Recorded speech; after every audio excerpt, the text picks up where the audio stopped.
Hey everyone, if you're enjoying my RM audiobooks, don't forget to like, subscribe, hit that hype, and maybe check out my Patreon if you want to support the channel even more. Your support means a lot and helps me keep these coming. Now, sit back and enjoy the story. Red Dragon Slime? Chapter 1. Am I really going to die like this? Alone and pathetic and a giant virgin? Issei's first thoughts as he lay dying was that he was a virgin. How if he knew that this was his last day, he would have done anything to lose his V-card before now. Who was he kidding? He had tried before now and it was all for naught. To be honest, I know I've lived a crappy life. Next time around, I'm going to try really hard to be a better person. He vowed that upon awakening in his next life, he would do everything in his power to lose his virginity so that he wouldn't die a virgin again. Confirmation complete. Acquiring skill Predator. Successful. Crimson red covered his hand. Blood. His blood. His hand began to tremble as his body started to go into shock. What kind of messed up way to die was this? Here he was, gaping hole in his chest. Courtesy of his girlfriend, or should he call her his former girlfriend now? She had stabbed him after all. It hurt so much. Confirmation complete. Acquiring. Pain and validation. Successful. Weird thing was, that wasn't the weirdest thing about her. She may have stabbed him, and sure she was a bitch for doing so, but she had stabbed him with some mysterious spear of crimson light. Confirmation complete. Acquiring. Piercing resistance. Successful. Acquiring. Physical damage resistance. Successful. Acquiring. Holy magic resistance. Successful. Right after growing a pair of black wings. Now that he thought about it, they weren't devil wings as he originally first thought upon seeing them. They were more angelic than anything. However, they had been pitch black, not pure white as one would expect from an angel. Even though here he lay in a pool of his own blood, which continued to grow with each passing moment as he bled out. This sucked. How much blood could a human lose before they died? Confirmation complete. Making a body that doesn't require blood. Successful. Whatever the hell that voice was, it needed to piss off. He was trying to have his last thoughts here. Now where was he? Oh right. Even though his ridiculously cute girlfriend had stabbed him, he couldn't come to hate Yuuma. The time that they spent with each other was quite frankly some of the best days of his life. It may have been short-lived, but he loved Yuuma Amano. His first, and considering his current predicament, his last love. Shit. Issei gasped out, his hand collapsing down to his side, splattering in blood pool around him. His chest burned as it heaved, trying to take in air, but with his current punctured lung, that wasn't going to happen. Confirmation complete. Acquiring. Heat resistance. Successful. Tears welled in the corners of his eyes. He didn't want to die. There was so much he wanted to do. Everything hurt so much. He just wanted the pain to stop. The burning in his chest stopped, and his body began to feel cold. Confirmation complete. Acquiring. Pain and validation.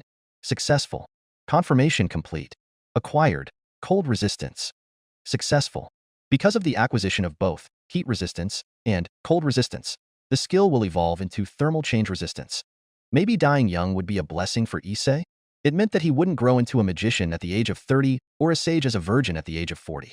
Knowing how his luck had planned out for him in his 17 years, he no doubt end up as a great sage, so dying now was probably saving him a lifetime of disappointment. Confirmed. Acquiring extra skill sage. Success. Continuing. Evolving extra skill, sage, into unique skill, great sage. Success. Issei grimaced as he looked up at the afternoon sky above, and as the remainder of his strength began to leave him and his vision began to darken. For a split second, he thought he saw a crimson light and for figure of a woman appear with wings. Had Yuuma come back for him? Then his mind went dark as his consciousness left him. The young devil heiress stepped from the magic circle, slightly bewildered at the sudden summoning. She herself was rarely summoned out of the blue like this.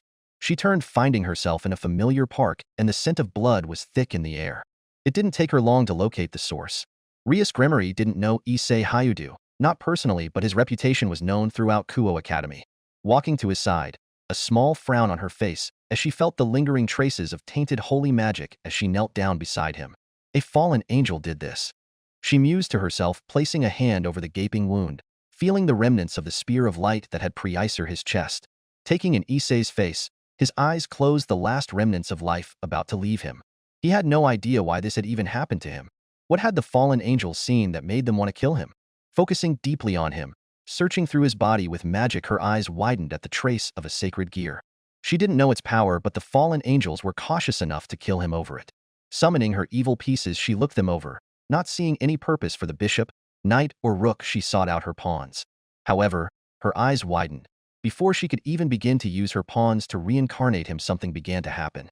She had no way to explain it as Issei's body glowed an ethereal green color as his body became more and more engulfed in light. Rushing to his side, she felt an unnatural force surrounding him. Then, just as soon as it came, it was gone. Completely confused by the strange event, she went to press the first pawn into Issei, only for his body to reject it.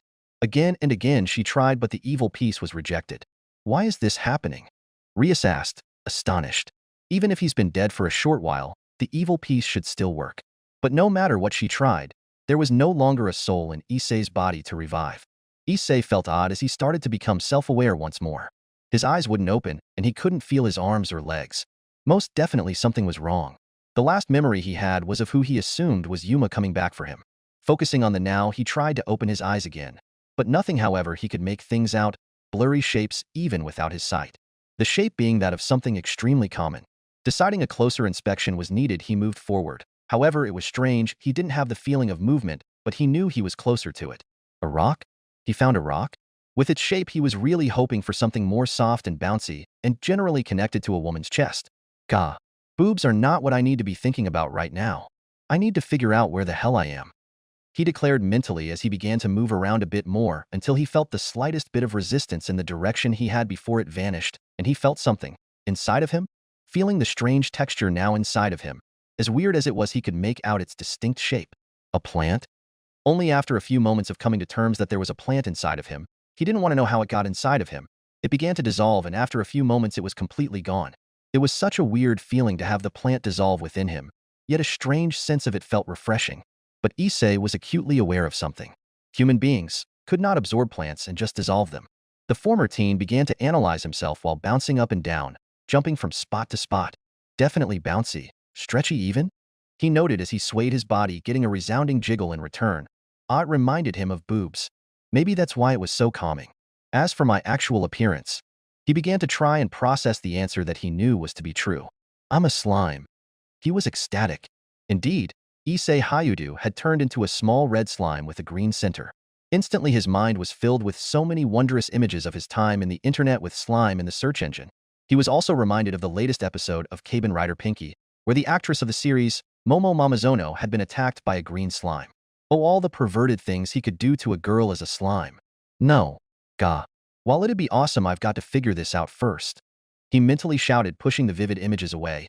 If he got the chance later, he'd do it, but for now, he needed to figure out what was happening and how he could survive to do those awesome lewd things. First things first. Got to find a way out of this cave. Is it a cave? No idea, but it's probably best to find the exit to the maybe cave. So Issei began to move, eating grass as he went along, figuring there was no point not to. In retrospect, there was no point to do it either, but it filled in some of the boredom.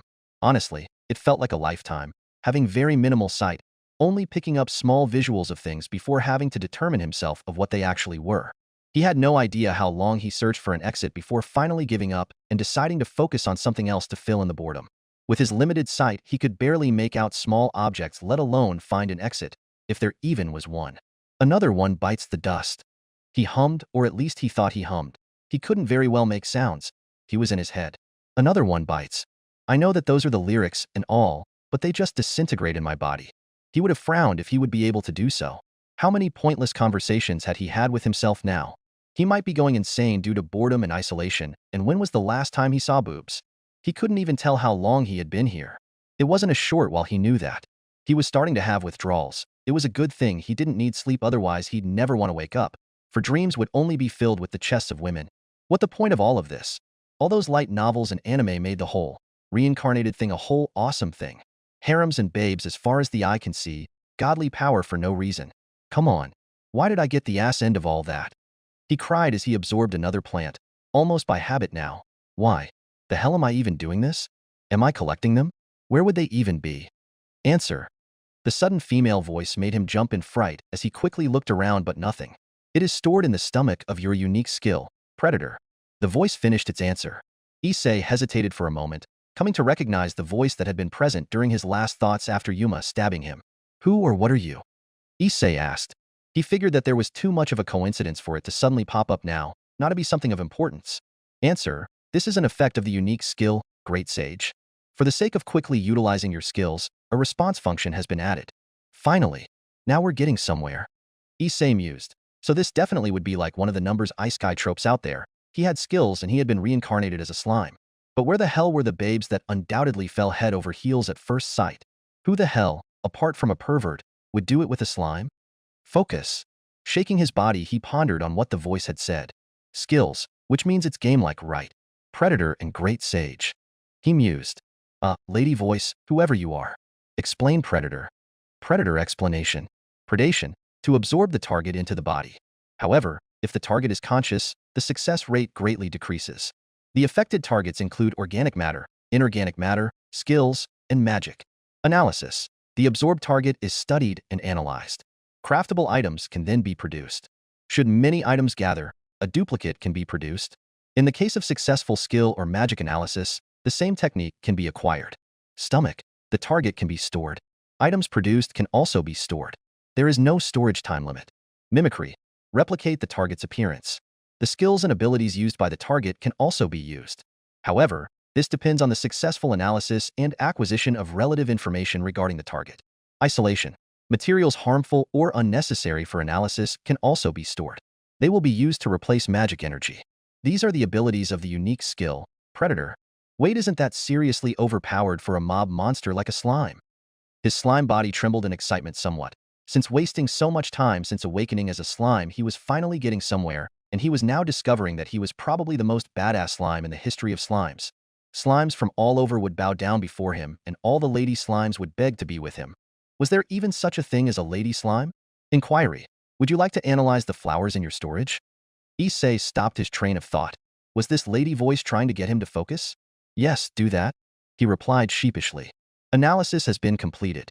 Hippocrates grass, used to create ointment, only grows in areas with abundant magic essence. If grass's sap is combined with magic essence, a restorative medicine can be created. If the grass is ground up and combined with magic essence, an ointment to stop bleeding can be created. Man, who thought all that grass would be kick-ass healing herbs?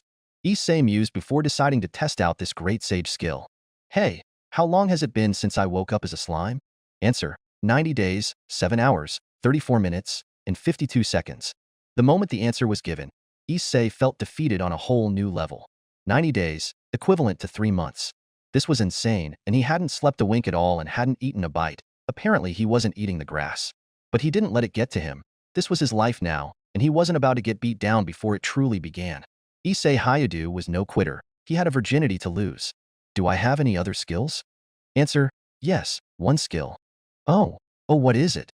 Answer, unique skill, boost. Issei had to think back for a moment. He didn't recall that skill being blasted out what he was doing like Predator and Great Sage. So what was it? Error. Unknown skills abilities. Suggestion.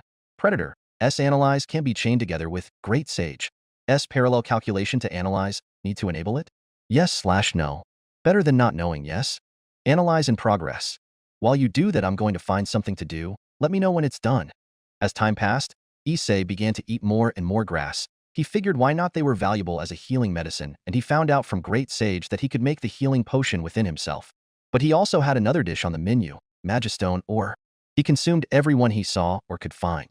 Figuring the more the better, and he seemed to have an unreachable limit to the amount he could store within his predator skill. Then his first hurdle as a slime came full force. Issei's body suddenly felt heavy and suddenly felt light. It fell into a very unstable state. At first he panicked. What else was he to do? Blind with minimal sight, and now all these strange things were happening all at once. It was like puberty all over again. Wait, is this water?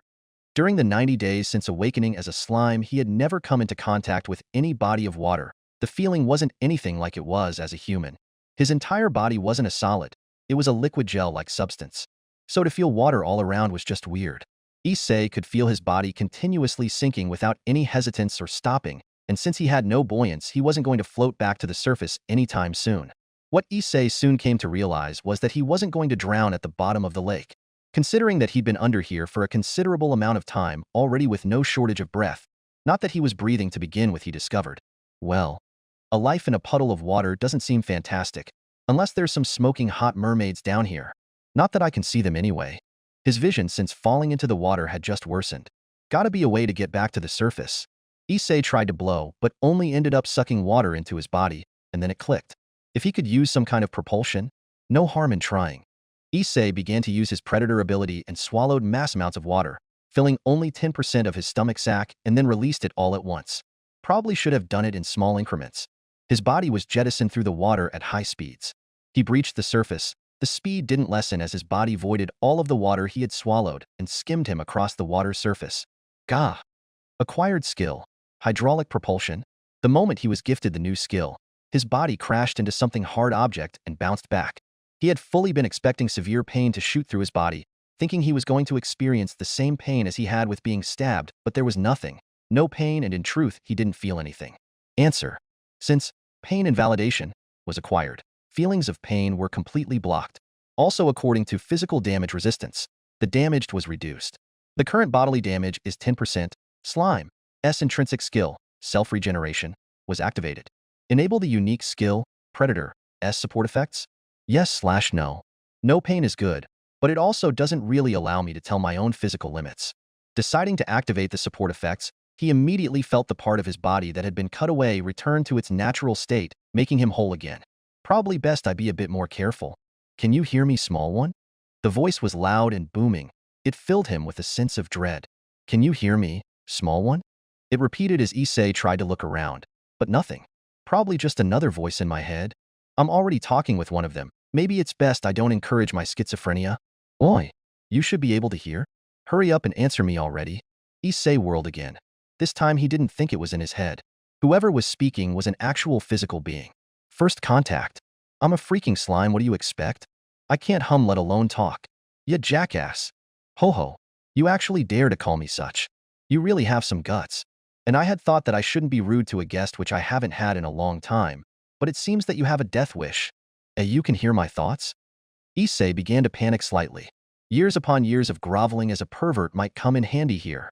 Sorry. I didn't know how to reply, and I only randomly spoke out the thoughts in my heart just now. I'm really sorry. By the way, I'm in a state whereby I can't see anything, not even your appearance. This is telepathy. He spoke again. But it seems you're also blind to your surroundings. Yeah, just keep rubbing it in. Issei mumbled. Small one, I will give you sight. Seriously, you can do that? The teen was excited, for one reason only. The biggest downfall of being blind was the fact of never being able to see boobs again. Correct, but there are conditions. Whatever they are, I'll do it. Let me see again. Let me tell you them first. The being roared before seemingly clearing his throat as Issei went stiff at the power behind the voice. Whatever the hell the thing was, it was strong. Ahem. 1. You must not fear me when you see me, and 2. You must come back and talk to me. Silence reigned for a few seconds before Issei spoke. That's seriously it? That's all you want? Not to be scared and come see you from time to time? Issei inquired. Seemed like an easy enough deal to him. You see, I was sealed here 300 years ago, and since then I've been unbearably alone and bored. The being stated. When was the last time you saw boobs? Here I am just 90 days in and I'm going insane. You must be livid. I think I'd cry if I didn't see boobs for 100 years. Bo boobs. I have no interest in such things. He roared and Issei smirked to himself. He knew when someone was in denial. No matter what, boobs were always on the mind. And now that we have that out of the way, let me explain on how you can see. TCH, and finally when I had someone I could talk to about boobs. Alright, tell me how I can see boobs again. There was a few moments of silence causing Issei to sweat slightly. It's fine if you give me sight. I promise I won't do anything to the first pair of boobs I see. Issei promised as another few moments passed before a heavy sigh was his response. Very well. There is something called magic perception. It allows you to perceive the surrounding magic essence. Magic essence? Answer. The world is covered with magic essence. For example, the body of a slime can move because it absorbs magic essence.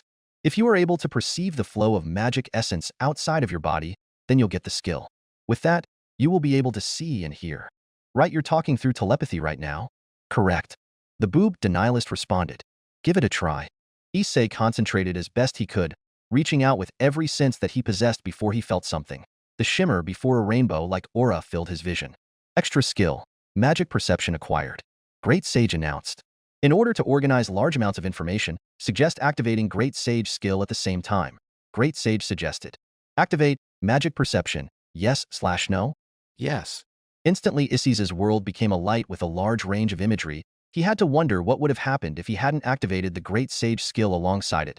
Probably one nasty headache. From the rocks, to the grass, even the lake he figured he propelled from. Everything was crystal clear. even better than his former eyesight as a human. He could even hear the drops of water from the top of the cave. He had both sight and hearing back. Well, how is it? It's totally awesome. Issei turned to the being that had given him sight. Now Issei couldn't very well called anything more than a pervert. In that sense, some would call him stupidly brave for peeking at the girls of the Kendo Club, knowing full well the repercussions of such a thing. But right now, he was really glad that Slimes didn't need to go to the bathroom, otherwise he would have just crapped himself. For looming over the petite red slime was a massive, intimidating dragon. This was who he'd been talking to this entire time. Oh God, he had called a dragon a jackass. His scales gleamed like black steel, flexible and durable, like the scales of a fish. Issei was completely speechless. Sure, over the 90 days that he had become a slime, he had figured that this was some fantasy world with all manners of creatures. He was a slime after all. But he didn't think he'd meet a damn dragon right off the bat. Allow me to formally introduce myself. I am the only storm dragon Veldora. He roared. God, Issei had totally called this guy a pervert. I am of the 4 dragon kind of this world. Fuhahaha. Issei was little more than a puddle of red with a green tinge. What's this? Didn't I tell you not to get scared upon seeing me? Oh, of course, but I'm just a freaking slime. How do you expect me to react? It's my first time seeing a dragon. The teen shouted back mentally. While his sight and hearing might have returned, he didn't have the ability to talk. This took the storm dragon by surprise. Well, I guess I didn't think of it like that, Veldora stated, scratching at his chin. I promise you that I mean you no harm, little one. While continuing to ponder, as Issei tried to think what the word of a dragon was worth, Veldora continued. This is certainly unusual. Slimes are normally low-ranked monsters that don't think, but you have self-awareness and even an unhealthy obsession with bee-boobs. Was that a red tinge that was covering his face? I'd say it's more than healthy, Issei replied. But it begs the question of whether you are unique. I've been called many things. I don't think unique is one of them. In this particular case, it refers to a being with extraordinary abilities, and you're not just some simple slime. I am, or well, I used to be human. This took the dragon by surprise. But I was killed, and the next thing I know, I woke up like this. In that case, you were reincarnated. Veldora mused. That's the only conclusion I can think of. Issei nodded. No real other way to explain how I became like this. Veldora nodded. Does this happen often? Issei asked. Hard to say, but there are other types of circumstance, where there are those that are summoned to this world, called otherworlders, and those of this world reincarnating. I've never heard of someone from another world reincarnating into this one. First time for everything, and I'm sure I'm not the only one, just the only one you've met. A possibility, but still, you're the first I've heard about. I wonder if it's possible to find some of these otherworlders? Maybe figure out if there is a way back home? Do I even want to go back? Life as a slime hasn't been so bad yet. But no boobs yet either. I'm starting to miss Kate's and Murayama's beatings. No risk without reward. Oh, you're leaving already. Was that dragon giving him the puppy dog eyes? Seriously, it only worked for girls. And unless this giant-ass lizard turned into a beautiful buxom babe, hell, he'd even settle for a lowly right now, but there was no way it was working as he was now. But damn if he didn't feel bad. The guy had been on his own for 300 years. I'll stay a bit longer. Stupid pouting dragon. There were boobs out there to see. Please do. Veldora really had been alone for a long time. Stay as long as you want. So, you were sealed here? With nothing else to talk about, Issei decided to ask. I'm glad you asked. Veldora's story sounded as surreal as could be. Apparently, he accidentally turned an entire town to ash, and how someone came to slay him. In Veldora's words, a beautiful hero. Somehow, Veldora underestimated his opponent before going all out, but he still lost. It was because you were distracted because of boobs. I totally understand. What else could distract you? I was not. Apparently, the hero had been blessed with divine protection. The hero overpowered Veldora with her unique skill, absolute severance, before sealing him with unlimited imprisonment. Veldora proceeded to explain what a summon was, and needless to say, Issei was grateful to be reincarnated as a slime. To be ripped from their home against their will, bound to someone you don't know, and then used as a weapon. It seemed social Darwinism was a big thing here. It would have been a pain in the ass if you were summoned like that. Although maybe if the summoner was a lady with epic proportions, he'd take the risk. Issei was beginning to enjoy talking with Veldora, considering he had nobody but Great Sage to talk to, and she was as big as a stuck in the mud as could be. So, you've been here in this cave ever since the hero sealed you? Issei asked. Yes, and I've been so very, very bored. The former human couldn't exactly blame him. He's only been in this cave for 90 days, and he could at least move around. Well, it might be a bit late, but my name's Issei, friends call me Issei. Veldora blinked momentarily and tilting his head. You have a name? He was honestly surprised that the small slime had a name. Well, it's the one I had as a human, so I figured I'd just keep using it. It'd be weird not to, you know? He explained. Is it weird? No, it's not weird, it's just names mean something here. Veldora stated. Wait, friends? Are you saying that we're friends? Is that a bad thing? Fearing he had pissed the dragon off, he backed up slightly. A mere slime proposes friendship with me, the fearsome storm dragon? He exclaimed. Issei blinked and then a smirk came to his face. This was way too predictable. He would have rather it been a female tsundere, but hey, might as well make the most of it. Well, if you don't want to dash. Issei began to turn to leave, however Veldora shouted at him once more. Fool. No one said I didn't want to. Veldora shouted, clearly frustrated and embarrassed at the same time, as Issei turned back to face him. So, what do you say? Well, if you insist, I guess that I'm willing to think about it. This would be the time Issei realized just how much of tsunderes were a pain in the ass. Issei stared up at Veldora, causing him to shift uncomfortably before finally barking out. All right, I'll be your friend. You'd best be grateful. Veldora said. He really wasn't going to let this chance slip by. Issei jumped closer to the dragon and rose up a tendril from his small body. Put it there, pal. Was that a tear in the dragon's eye Issei witnessed? Well before Veldora reached down with a claw, touching his outstretched tendril. Veldora the Storm Dragon and Issei Hayadu were now friends. Chapter 2. Man. Issei sighed, realizing now he'd be a massive douche if he suddenly bailed on Veldora. 300 years of isolation, and when the dragon first made a friend, they bailed on him? Issei didn't want to do him dirty like that, and in truth he still felt like he owed him for giving him his sight back. He had to do something for the hidden pervert that was the Storm Dragon before him. What's the matter? Veldora inquired, leaning down curious to know what was bothering his new friend. Is it time for you to leave already? His voice was shaky as he asked. He really didn't want him to leave. No, not quite yet. Issei told him. There is one more thing I want to do before I head off. The dragon seemed somewhat relieved but downtrodden, as well as he knew it was inevitable for the red slime to leave eventually. Given that you've been locked up in there for 300 years, you've probably not found a way to escape, huh? Unfortunately not. The skills used to create my imprisonments are absolute. With my powers fading over the centuries, there is little I can do to break free. Even at my prime I couldn't. Veldora explained. Why do you ask? Just trying to think of a way for us to break the unlimited imprisonment is all. Issei informed. I won't leave until we've figured out that much. He concluded, surprising the dragon. Why you? The waterworks almost started again and Issei quickly looked away from the puppy dog stare. Seriously, this dragon relied too much on that. Did he spend the last 300 years perfecting it or something? Do you have a means to undo my imprisonment? Maybe. I'm guessing that this summoned hero had a unique skill to imprison you like this. Issei mused aloud. Very observant of you. The unlimited imprisonment was a unique skill. Only a skill of high caliber could confine Veldora the Storm Dragon. If Issei had eyes, he would have rolled them. Instead, he just mentally cleared his throat to get Veldora's attention. Please continue. Veldora hastily added. I have a unique skill of my own. Maybe it'll work? Moving towards Veldora, Issei reached out with a tendril and touched the barrier surrounding the dragon. Predating unique skill, unlimited imprisonment, with unique skill predator. Failed. Guess that would have been too easy. Answer. A part of unique skill, unlimited imprisonment, analysis is complete. Prompting escape methods. Issei listened to Great Sage's solution to the situation, prompting him to ask his own questions regarding it. Leaving Veldora out of the loop, and the dragon started to become quite agitated at being ignored. Hey, don't just keep talking to your own skill. Veldora roared, finally having enough of the treatment he was getting from a mere slime. Issei turned back to Veldora, the dragon eagerly waiting for the answer. Well, all right, listen up. This may not be a surefire thing, and I wanted you to know that before we proceeded. Can't have you going in and risking it all if you didn't know what you were getting yourself into. I'm not some kind of asshat to do that to a new friend. Issei declared, causing Veldora to look down at him with a smirk. Proceed. If we can analyze unlimited imprisonment from the inside and out, we might be able to remove it, he said, and before Veldora could respond, Issei continued. I know that you're sealed, and due to that probably all of your skills are sealed too. Correct. Through my unique skill, you can give me the data, then I can analyze the data out here. Veldora tapped his chin for a moment. Only one catch. Oh, and what's that? I've gotta, kinda, eat you? Veldora blinked a few times before looking down at Issei. I'll use my skills Great Sage and Predator to analyze unlimited imprisonment while you try to destroy it from the inside.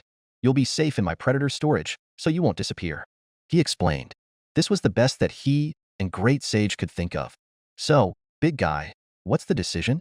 After a moment's pause, Veldora suddenly burst out laughing. This plan sounds interesting. Let's do it. It's better than staying here for the rest of my days just wasting away. You have my consent. Issei's sweat dropped at the wording. Not exactly the consent he was after. Before I begin, you're not secretly some hot babe or loli, right? Because if you are, I do everything in my power to do this as fast as possible. That voice isn't just for show? I'm male. Veldora roared as Issei laughed, getting a grin from Veldora as Issei reached forward to activate his predator skill. Wait. Second thoughts? Issei pondered. No, nothing like that. Veldora shook his head. Before we start, I'll give you a name, and you will give me one. Had he the ability to do so, he would have raised an eyebrow. I already have a name, Issei Hayudu. It's the name I was born with. I told you that already. Yes, but doing this will engrave it onto our souls the fact that we are equal. He explained. It'll be what humans call a family name, but the name I give you will grant you divine protection. Divine protection? He knew divinity was a badass thing. It meant gods, right? Didn't Yuuma say something about gods, or sacred something or other? Either way, it sent a chill through him. You are still nameless, so you'll become a monster with a name. A monster with a name. I guess that works. It'd be a pain in the ass to not have a recognized name here. Wait, is a mob monster supposed to have a name? Now that I think about it, aren't we a little bit out of the ordinary, a dragon and a slime being friends? You're overthinking things. Veldora waved it off. Issei really didn't think he was. Now give me a cool name, something worthy of me. A light lets me see here. Issei began to wrap his name around the word storm in Veldora's name. Storm. What's another word for storm? His eyes widened. Tempest. What do you think of tempest? What? His sudden yelling made the slime jump back. Maybe he had been way too quick to think of a name. He should have gone with Twister or Tornado, something along those lines. Hell, even Thunder Bandit could have worked here. What kind of name is that? It sounds fantastic. Veldora exclaimed proudly, hitting his chest with a closed claw. As of today I am Veldora Tempest, he declared. Don't scare me like that, you jerk. Issei shouted as Veldora grinned and leaned down to Issei's level. And now I shall grant you the name Issei, Issei for friends such as I. Veldora grinned as Issei nodded. From now on you will be Issei Tempest. It was in that moment did the inside on Issei's body glow a vibrant green, and his body was filled with a newfound power. All right, I'm going to eat you now, Issei declared, causing Veldora to recoil slightly in surprise. Unique skill, Predator. Issei's body expanded, surrounding and covering the entire barrier that surrounded the massive dragon. Moments later it all began to compact within his outstretched body until Issei had fully consumed the entirety of it all, and he had resumed his small form of a red slime with a green center. Would you like to analyze the unique skill Unlimited Imprisonment? Yes/no. Yes, he said. Hey great sage, how's the analysis on Boost coming along? Answer, still analyzing. Keep up the good work, Issei declared. Man, I can't wait to figure out what that skill does. He mused as he looked around the now empty cave, feeling a tad lonely now that the only person he had to talk to was gone. Time to find me some way out of this cave. The time that passed, whether it has been days or weeks, Issei truly didn't know. The reincarnated slime didn't want to ask Great Sage because she would have told him precisely how much time had passed, and it would have probably depressed him to know just how long he was wandering around lost for. But his time hadn't been wasted in his search for an exit. More Hippocte grass was eaten, along with Magistone ore. He wasn't about to let all that good stuff go to waste. He was starting to think he was becoming a hoarder, with the collection in his storage was rising every time he absorbed something new.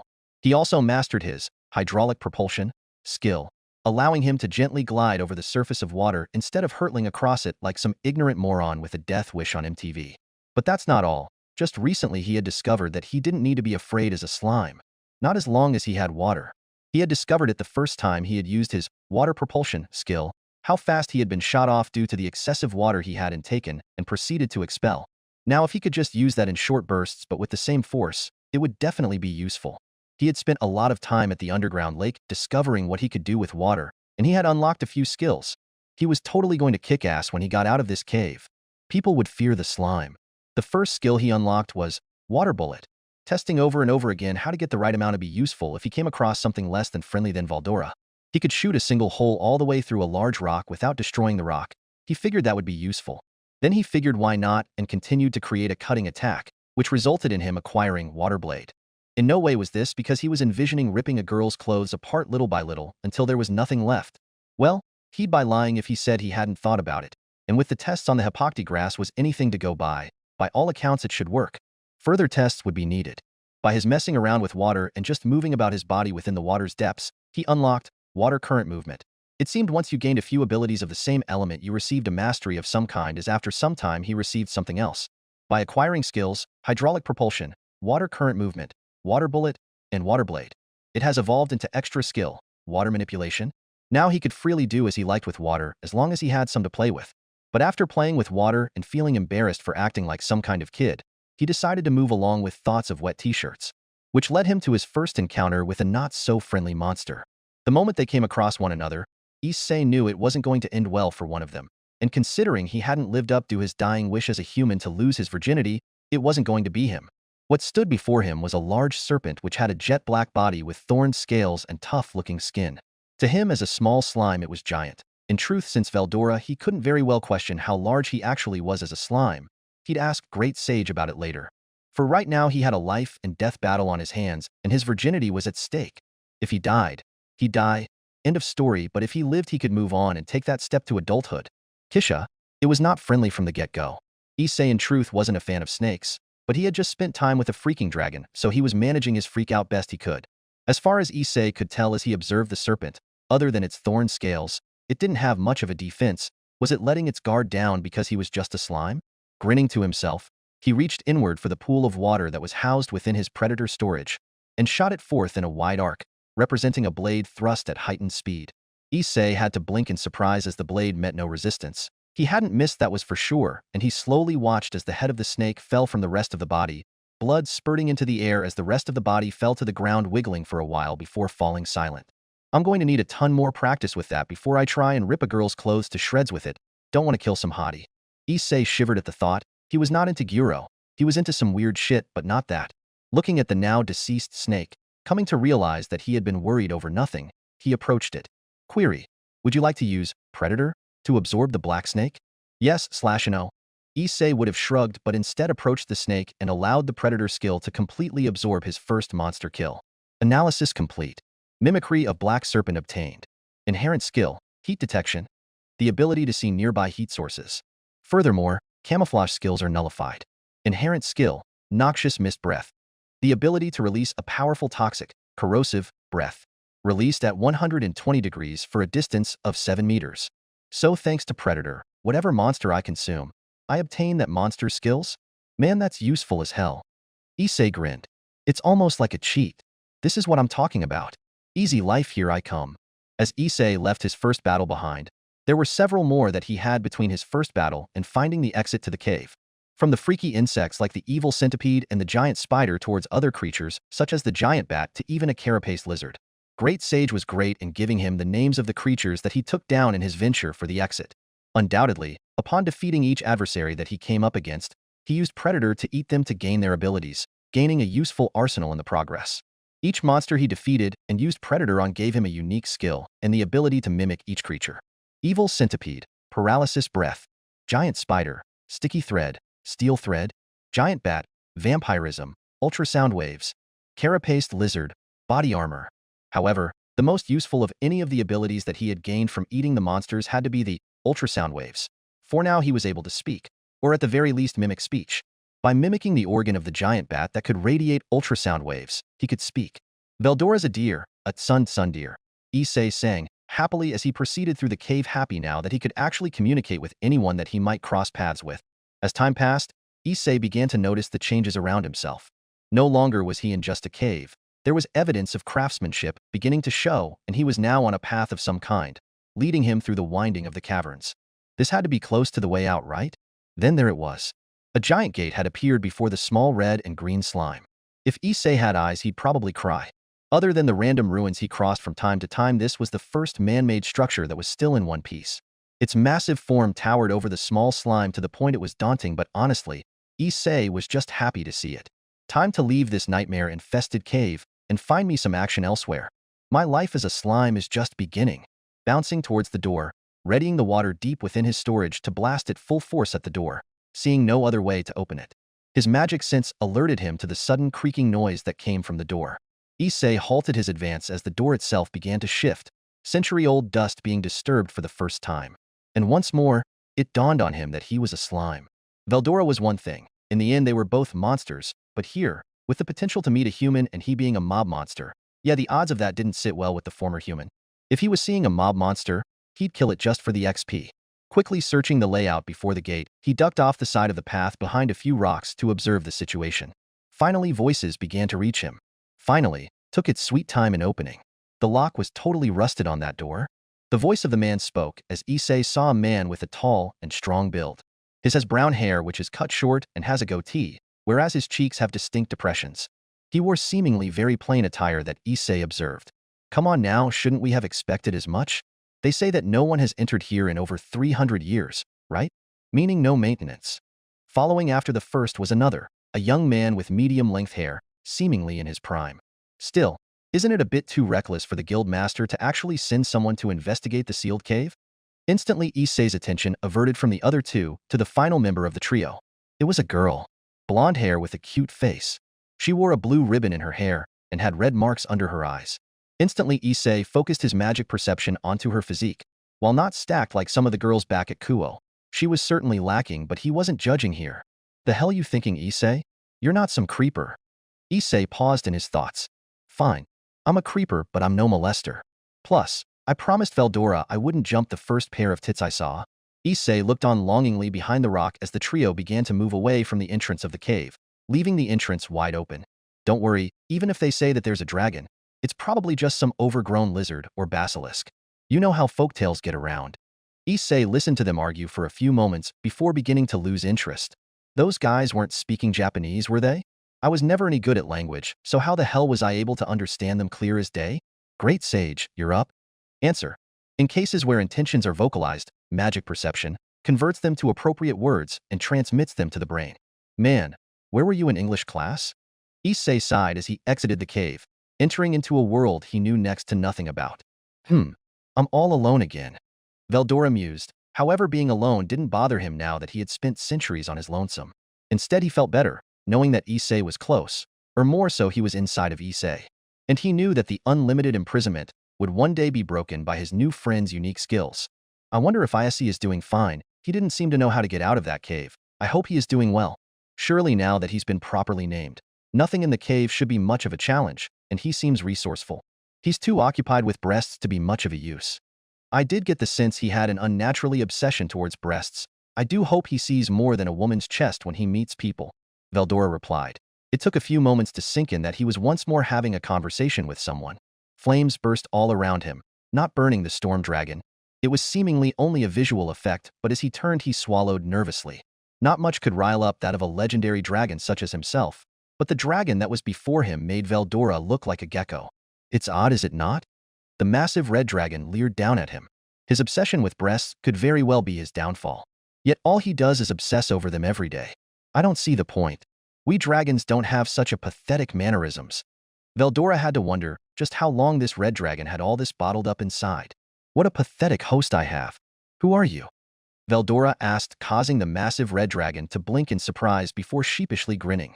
Sorry, I tend to ramble on when Issei's involved. I have so many complaints, and this is the first time I've had to share them. He told the other dragon before rearing back, spreading his wings wide, showing a great deal of showmanship as he roared the flames around them, seemingly glowing brighter. I am one of the two heavenly dragons, the Welsh dragon, Draig. Issei didn't mention you. Veldora stated. Why would Issei not tell him he already knew a dragon? It's not like it bothered him that Issei knew another dragon or anything. Probably because he has no idea I exist. Draig commented offhandedly. It seems, whatever caused Issei to reincarnate into this world, forced me to come along with him. Currently my power is being analyzed, not unlike your imprisonment. No doubt once the analysis has been completed, Issei will become aware of me and be able to use my power. Draig finished. So we're here together until I'm released from my imprisonment? Veldora questioned. It would seem so. Draig trailed off. Do you know any good jokes? It's quite boring not being able to talk to my host or do anything. I know how you feel, friend. Veldora laughed as Draig laughed alongside his fellow dragon. Chapter 3. Man, this is all kinds of messed up. Issei thought to himself. Since leaving the cave that he had been inside since awakening in this world, he'd be on a little adventure of his own. He was lucky that, for whatever reason that he discovered soon afterwards, was that every monster that he came across was more than a little afraid of him. He learned thanks to the ever-so-helpful great sage. It had to do with his overwhelming aura that he had been constantly emitting without knowing. which he guessed he gained from chowing down on Veldora. That dragon was starting to become more trouble than he was worth. Well, in truth, he should be thankful to him for it. If he didn't have that massive aura, then he might have been some monster's dinner.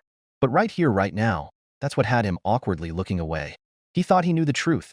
He had read tons of hentai, played dozens of eroge games based around it. But how the hell was this world's version the safe version? He didn't know if he should be relieved or disappointed. During his venture through the forest and after discovering that everything living that saw him immediately fled on sight, he came across 30 green humanoid demons. Each one of them had a small stature, their equipment beyond shabby. Issei didn't need great sage's wisdom to know what they were. They were of course goblins. Immediately, Issei had thought the worst of them. With how goblins were portrayed in most of the literature he read, he didn't doubt for a second that's what kind of beast he had encountered. He sure as hell hadn't expected them to converse with him and try diplomacy. Hell, when they brought him back to their village, he half expected it to be filled with female captives, yet not a one in sight. Even more surprising, he caught glimpses of female goblins. In most of the goblin concepts portrayed back in Japan, the very concept of a female goblin rarely existed. It was, however, thanks to these goblins that he understood something about himself much better, like how to control the volume of his voice or rein in that massive aura he had. He was learning a lot these days. The goblins, after a small time of conversing with them, requested him to come back with them to their, at the time, skeptical and very wary questioning their true motives. It wasn't easy to trust a goblin after you had seen them time and time again ravish women for mere pleasure. But he figured if worse came to worse, he'd kill a few and make his escape. Plus, he literally had nothing better to do, and these were the first beings. Other than Veldora he had conversed with, he may have just been lonely. The goblin village itself wasn't much to look at. It was run down, aged, and very, very basic. Like late Neanderthal basic. No sign of craftsmen or any skillmanship, not that he himself had any to begin with. It looked like they just built what they could and went with it. But now here he sat, before what he assumed to be the leader of this shabby goblin village. The goblin kneeling before him was very old, frail-looking. Beside him was the leader of the troop of goblins that he encountered and requested for him to come back to the village. He could sense with magic perception that numerous goblins had gathered outside and could see a few nosy parkers peeking in. They just seemed curious. Why did it have to be goblins? We're in a forest, right? Wouldn't there be elves or something else first? I didn't see a single rack worth noting among the girls out there. Issei sighed to himself. I just want boobs. I'm really regretting not doing anything to that girl back in the cave. I'm sorry we don't have much to serve you with. The elder goblin apologized as he bowed his head once more. Issei had refused everything offered, trying to explain to them that he as a slime didn't need it and he wasn't about to take their only resources. I'm the village elder here. Sorry to make you wait. Ah yeah, I was requested to come here. Issei began. I don't know the area very well, so I figured I'd ask for directions or something. He finished awkwardly, still not even knowing what his own next step was. However, Issei was aware that he hadn't been requested here for nothing. It was clear that something was wrong and these goblins were looking for aid. The tension in the air was thick. The others told me of your tremendous power, and I beg you to hear our request. The elder begged. Here it is. Issei inwardly frowned as he listened to what the goblins had to say. If he was playing a game, this would have come from an old village chief or something like that, right? Instead, since he was a monster, the request was coming from a monster. He really had to get used to the fact that he wasn't human anymore. Under some unexplainable cause, their god, which Issei pretty much summed up to be Veldora, disappeared a month ago. With great sage's help, it was clear that the timing fit with him chowing down on the dragon. Since Veldora was gone, and his presence no longer felt in the forest of Jura where he was currently located, the monsters around these parts had become more active, fighting among themselves for more territory. Seriously, just how damn strong was that dragon to make even monsters miles away from it passive? Now I feel shitty. If I hadn't absorbed Veldora, this wouldn't have happened and Veldora would be still locked up. God, no matter what happened, I'd still be an asshole. His life was becoming more and more frustrating. Why had every choice he made so far have such a large impacting consequence here? Our current predicament is far worse, I'm afraid. The goblin elder continued. Recently, our small tribe has been stalked by a large pack of dire wolves.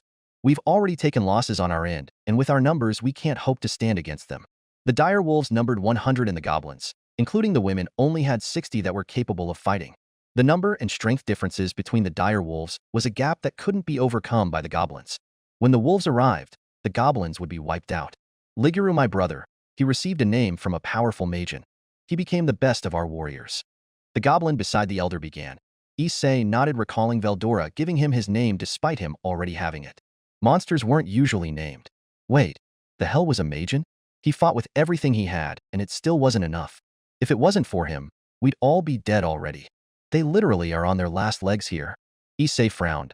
This was in a way all kinda his fault, and he'd feel even more shitty if he did nothing and left the goblins to die.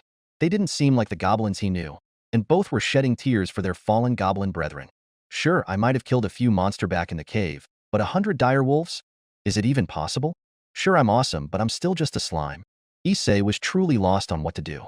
There might be a slim possibility that he could win against the dire wolves. He himself didn't know the strength of the wolves, or if he would be effective against them. How did the dire wolves stand up against the black serpent or the giant spider? He had no idea what he was going against. Then, as much as it sucked to say, there was the moral dilemma of what he got out of it.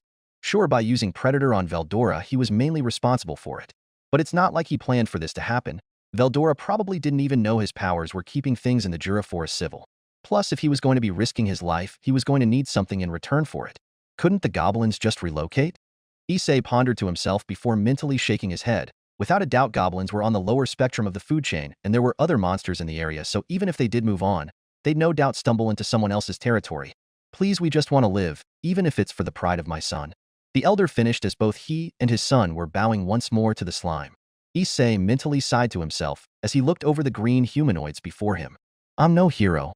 Issei began as the two goblins before him raised his head. I'm not selfless to do things without a reward. This is a big task that you've asked me to do, something I may not be capable of. He added, so how's this? If I manage to deal with the dire wolves, we'll sort out the rewards after all is said and done, and if I can't, I guess we're dead. The sudden sound of a dire wolf howling caught their attention, the two goblins trembling in fear at the sound. What Issei knew about wolves, their howls could echo on the wind, but even so that one sounded close. The two goblins hurried outside of the tent they were in, Issei deciding to bounce out after them. Everyone outside was panicking, and for good reason. The howl was basically their last rites in this world. The village elder tried to calm the community of goblins down, but to no avail. They were too scared. Seeing the panicking goblins, he saw the woman and children among them, terrified for what was inevitably coming for them. What they needed was reassurance, someone to lead them. He didn't doubt that the goblin elder had done his job over the years he was the leader, but it was clear they had never faced something like clan extinction before. He didn't know how well this would go. Clearing whatever made his vocal cords possible, he spoke loudly. Goblins! His voice bellowed over the small village, bringing all the villagers to a halt as they turned with wide eyes to the small slime present in front of the elder's hut. My name is Issei Tempest, he declared, deciding to use his new last name, the one Veldora had gifted to him. His old surname wouldn't serve him here in this world. He might as well embrace his reincarnation this much. At least he still had his first name and didn't need to get accustomed to a new one. I vowed to your village elder to help against these dire wolves. Lowering his voice as he no longer needed their attention, he spoke to them calmly, despite his own feelings on the situation. Just from that, the goblins began to show relief that they had aid in their dire situation. But I won't be able to do it all on my own. I asked that anyone able to assist to do so. While he wanted to help the goblins, he also wanted to show that they were capable of helping themselves. If he did everything, what would be the point? Starting today, we are Lord Issei's faithful servants. Issei blinked at the sudden announcement. He guessed that the village elder had already decided even before they had settled on a reward that if they survived, they would serve Issei. The hell am I going to do with a loyal goblin village? Issei pondered to himself as he sighed to himself, looking over the female goblins. They looked a little more than children. His reincarnated life, filled with a harem of beautiful women of all races, was really not looking like a possible prospect here. Can work out the details with the old dude later. Need to start thinking up a plan of attack. Games don't fail me now. Chapter 4. It hadn't been long since Issei had announced to the goblins that he would help them. Now those that could fight had gathered before him, honestly. He as a human might have been in better shape to deal with these dire wolves than the goblins. Sure, he'd still die, but at least he wouldn't be green, malnourished and small. But instead he was a small red slime with a green center with small contingent of 60 or so ill-equipped goblins. Not his first choice, but what do they say? Better than nothing. Worst thing out of all was that they were all looking to him with hope in their eyes. He couldn't recall the last time someone didn't look at him in disgust, parents included. It was kinda nice to feel wanted for a change. Although he felt like he was already betraying their grand expectations of him. Making the obvious obnoxious sound of clearing his throat, despite not having one, he garnered everyone's attention. Man, they really were on their last legs. The ones gathered before him was what was left of the fighting force of the village, while the rest of the village was made up of children and the elderly. Did this village have any hope left? Right? He began awkwardly. He wasn't well known for giving speeches. Do all of you know why you're here? It was best to make sure that they were on all the same page here. Yes, sir. The goblin leader instantly replied. the same one he had met when he had stumbled across them in the forest. What was his name again? Wait, what was any of their names? He hadn't asked, and they hadn't offered them to him. It'd be way too awkward to ask for their names now. We are preparing for a battle to decide whether we live or die, he announced. If he could, Issei would have facepalmed. That wasn't as hopeful and upbeat as he was hoping. But what did he honestly expect? These goblins were probably expecting to die. Some of them were visibly shaking, which Issei couldn't blame them for. They were afraid. Dire wolves, an obviously stronger monster, was threatening to take everything from them. He felt their fear. He himself personally knew what it was like to die. He didn't ever want to experience that again, and if he was being honest, he didn't want to have anyone face that kind of fear in their lives. The life literally being robbed from you was not something that was easily forgotten. No, Issei stated. That's not why we're here. Confused looks came to the goblins as they exchanged glances, unsure of his words. We are here today to prove that the goblins can overcome, he declared. There is no shame in asking for help. You've already taken your first step towards victory. Sure, he was boasting himself up a bit, and he still didn't know what the outcome of the confrontation was going to be. But he had to install some semblance of hope into the goblins, otherwise what was the point of them fighting, if only to give up in the face of it all? They needed to know that if they won this, then there was a future to look forward to. The first thing we have to do is bolster our defenses, Issei ordered, glancing around the surrounds of the village. Apart from the gate that showed the entrance, they didn't even have a fence at all. Does anyone here have any construction experience?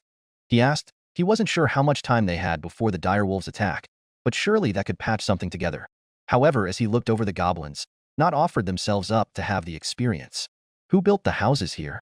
Sure, they weren't great, but at least they were livable. Whoever had constructed them shouldn't have too much trouble with a makeshift fence, right? It was one of the fighters that was in the last raid. The same goblin from before spoke up. He was injured in the attack. Wait, injured, not dead? This could be a benefit. Nobody had said anything about injured goblins. Issei had thought that the dire wolves had killed the goblins that had gone to defend the village, and if the injured goblins were more fighters than these lot, there might be some hope here. Elder Chief Goblin, Issei called, causing the elder goblin to step forward. He was more shaky than the goblins about to fight for the village. Where's your wounded? Ah yes, please follow me, he told the slime as he slowly made his way towards one of the huts. All right, the rest of you. While I'm taking care of this, I want you lot to start making wooden stakes and materials for a fence, as much as you can. Pull down the huts if you have to. We need to use everything. Yes, sir. The chorus of agreement sounded out as Issei turned and followed the elder goblin to the largest hut of the village. Once Issei was done, it would be torn down and its materials would be used for the fence. It really wasn't much, but it seemed secure, so he had high hopes in the goblin that constructed it, if only to build a fence. The elder goblin pulled back the animal hide that acted as the door and showed the interior of the hut. Inside were over a dozen goblins. It was clear that some injuries were worse than others, some even having lost limbs, but bad all the same. We did the best that we could, but it's not enough, the elder goblin said sadly. We have little knowledge on medicine, nothing to treat such injuries, he added as Issei approached one of the goblins. The clear signs of an animal attack. Issei was surprised that some of the goblins had survived this long with their injuries. Great sage, think the potion I made from those hiko whatever herbs will work on these guys? Issei questioned. While he wanted to try, he didn't want to waste the potion that he had. While he had accumulated a lot of it, if it wasn't worth doing, then maybe he shouldn't.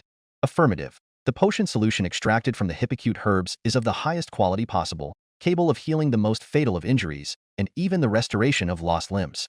Issei's eyes widened in surprise. Sure, he had thought that a potion would be good, but for it to be that good? His skill analysis had to be a cheat to do something like that when he hadn't even meant to.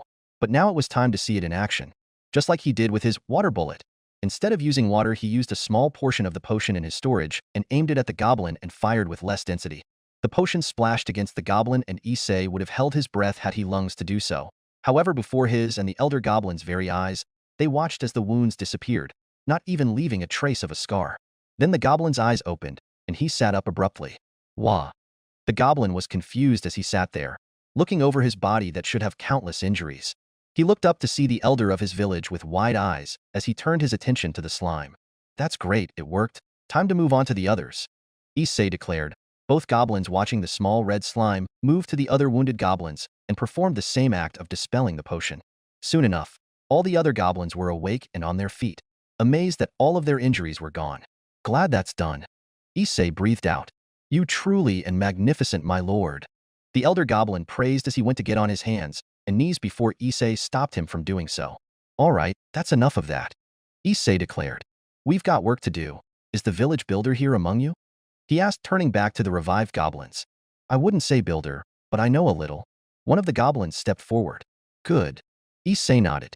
We're building a fence for the upcoming attack. Use everything in the village, including the already built huts. I'm leaving it up to you. Get to work. Issei couldn't say he was proud of the fence that had taken 2 days to build, but it was a fence, and the wooden stakes he had gotten the other goblins to make were looking pretty threatening. He had found that the goblins had a small stock of bows with an even smaller stock of arrows, and with what melee tools they did have, they might as well look like angry farmers.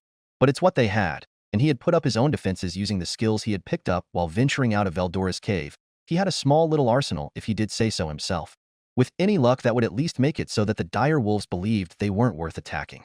If they could just ward them off, maybe they could come to some kind of agreement. With the full moon, Issei guessed that they were attacking tonight. Wolves love the moon, right? So he stood at the entrance of the gate, the only place that hadn't been fortified in the fence's construction. The goblins all stood behind the fence at his order. He didn't want them to get caught in the traps they set up, or if he couldn't act and a dire wolf got through. The echoing howl of wolves was heard first before the thundering footsteps, as the pack of dire wolves could be seen coming down the hill towards the village. However, Issei frowned as he saw them stop a distance away. With his new magic sense, he could feel the anger growing within the head wolf. It seemed like their fortifications only pissed the wolf off. Issei saw no communication between the wolves before a group of dire wolves to the leader's right all charged forward. Illuminating, dire wolf alphas have the skill, thought communication, allowing for a collective behavior, letting the pack work in perfect tandem. Makes sense. Issei nodded as he watched the wolves charge forward. He felt the unease of the goblins behind him as the wolves grew closer. However, he felt the tug on the steel thread that he had set up as the wolves collided with them, bouncing back, cut up and bleeding as some of them yelped. Now, Issei ordered as the goblins with bows raised them up, drawing back before unleashing a rain of arrows down on the wounded dire wolves. Holy crap, that worked! Issei screamed internally, not having expected it to go so well, but all he was feeling now from his magic sense was the unbridled rage of the alpha wolf. All right, time to try and negotiate. Warning, ill-advised. Your opinion is noted and ignored. Issei huffed as he bounced forward a little. Dire wolves, turn back now. This is your only warning. We will take no further action against you if you turn away now. He increased the volume of his voice to carry across to all the dire wolves present. However, that seemed to be the wrong thing to say. Maybe he wouldn't ignore Great Sage's wisdom next time. The anger emanating from the alpha wolf only grew. It had to seem like they were looking down on him. They weren't honest. With incredible speed, the largest of the pack shot forward, faster than any of the other wolves before it. It took time for the other dire wolves to even realize their pack leader had charged forward. It seemed the alpha was blinded in its rage and hadn't used its thought communication. The alpha wolf, much to Issei's surprise, tore through the steel thread. Its eyes clearly more adept as it broke through. Issei feeling the steel thread break. It was honestly the strongest defense that he could think of to stop the wolves. As the wolf got closer, it seemed to lock onto Issei, the former human, seeing the anger in its eyes. The alpha wolf leaped into the air with tremendous power of its legs. Issei acted quickly using his skill, sticky thread, creating a web of thread stretching across the path between the canopy of trees. While not capable of injuring like the steel thread, it would be more than enough to catch the airborne dire wolf, and it just did that. A yelp escaped the alpha wolf as Issei looked up at the snarling creature, a true monster in every sense of the word, snarling and biting, trying to break itself free of the sticky thread. It was now caught in. Every movement that the alpha made only seemed to increase the hold the thread had on him. This won't stop me. I'll massacre the entire village. I'll rain down goblin blood all over the forest of Jura. The alpha roared, causing the goblins behind to cower in fear at the threat. Issei frowned internally as the other dire wolves halted in their advance. Their leader was in his grasp, and they didn't know what to do, probably never having been in such a situation. It was clear to Issei that if he let the alpha go, he wouldn't just turn tail and run. No, he would be out for blood at the humiliation. There was only one thing Issei could do here. Summoning forth water within him, he shot forth a crescent blade of water, aiming straight for the neck of the alpha. The force of the attack sending the blade effortlessly slicing through, decapitating the wolf, its large head falling to the ground as the body went limp in the sticky thread. Slowly releasing the body to the ground, Issei looked behind it to see the dire wolves staring on in complete shock at what had happened before realization set in and they began to growl, no doubt intending to attack. Listen, dire wolves. Your leader is dead. I will grant you one final choice, submit or die. Issei bellowed the order out. He had been hoping that with the defeat of the alpha wolf, then the other wolves would see that they're no match and tuck tail and run. However, that didn't seem to be what was happening right now. He guessed he had pushed his luck in even being able to defeat the boss wolf. Their stares were fierce, but Issei noted that there was confusion about what to do. Despite not showing it, they were now without a leader, without order. Turning his gaze to the wolf corpse before him, Issei pondered. Perhaps they didn't understand? Moving forward slowly and carefully, noting that the dire wolf out front take a nervous step back. This particular dire wolf was different than the others. He had regions of bluish-silver fur surrounding his neck, his snout, and the ends of his limbs and tail, unlike the purely dark coat of the other dire wolves, and an iconic star marking on his forehead formed by a darker color of fur. As Issei had with all monsters that he had defeated in Valdora's cave, he extended before absorbing the defeated alpha through the use of Predator. The dire wolves were obviously shocked at what he was doing, but still didn't act. Analysis complete. Mimicry of dire wolf obtained. Inherent skill, thought communication. The ability to communicate with multiple others with the user's mind, negating any need for physical speech. Inherent skill, supreme sense of smell. The ability to pick up scents and identify them. Inherent skill menace. The ability to subdue lesser beings through intimidation. Immediately, Issei felt a plan form with the new skills in mind, no doubt with help from Great Sage. If he could use menace to drive them off, that'd be great. Let's just hope that it works. Using mimicry, he transformed into the dire wolf. He had felt this when he had used it back in the cave, but it was weird to transform into another body. Not bad weird, just weird. I'll offer this again, just as I did to your alpha. If you refuse to yield to me, then tuck tail and run. If you refuse... He left the threat hanging before activating menace as he let out the loudest roar that he possibly could. He hoped that the goblins behind him didn't get freaked out by it. Issei watched the wolves but couldn't see a reaction and ended the skill.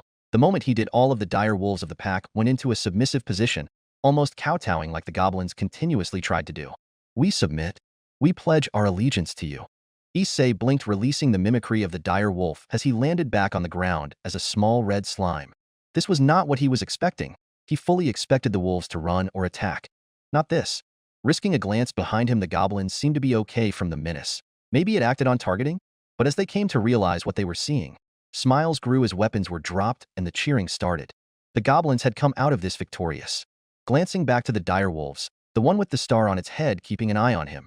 Well, I guess you can come inside? No doubt rest was needed on both sides, and for everything to really set in. Tomorrow was going to be a weird day, for sure.